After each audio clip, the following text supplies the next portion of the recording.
After Miletus, Alexander faced his toughest challenge in Asia Minor, the heavily fortified city of Halicarnassus.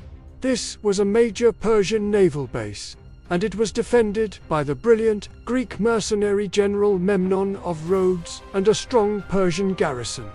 So the siege in late 334 BCE would test Alexander's military engineering, his army's endurance, and his own perseverance to their limits.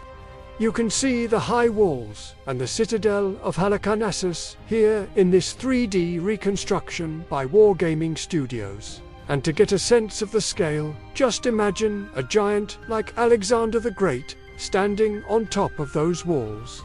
You'd have a great view of the Macedonian siege towers under construction in the foreground here.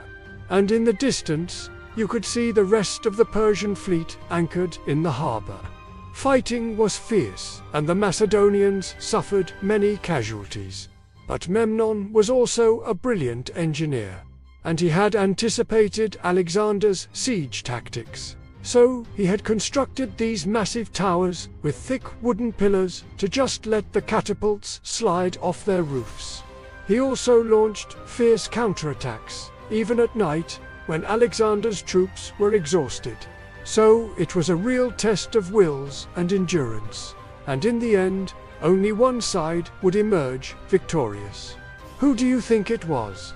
With Miletus secured and his own fleet largely disbanded, Alexander the Great marched south into Caria, a rugged region on the southwestern coast of Asia Minor.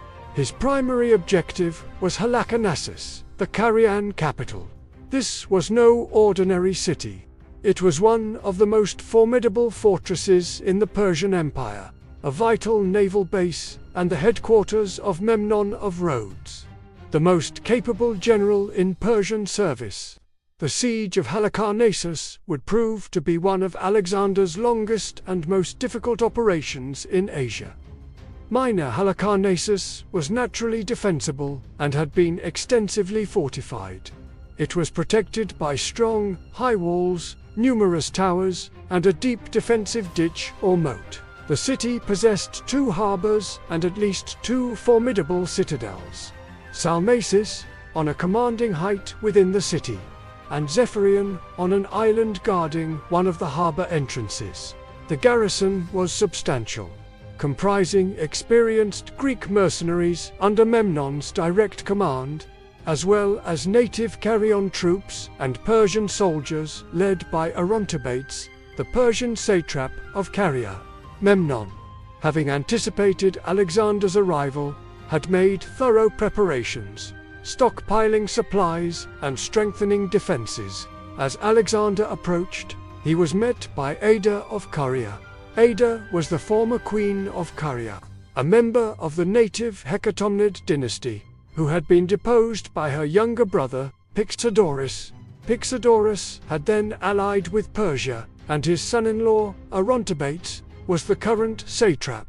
Ada, still holding out in the smaller fortress of Alinda, saw Alexander as a potential ally to restore her to power.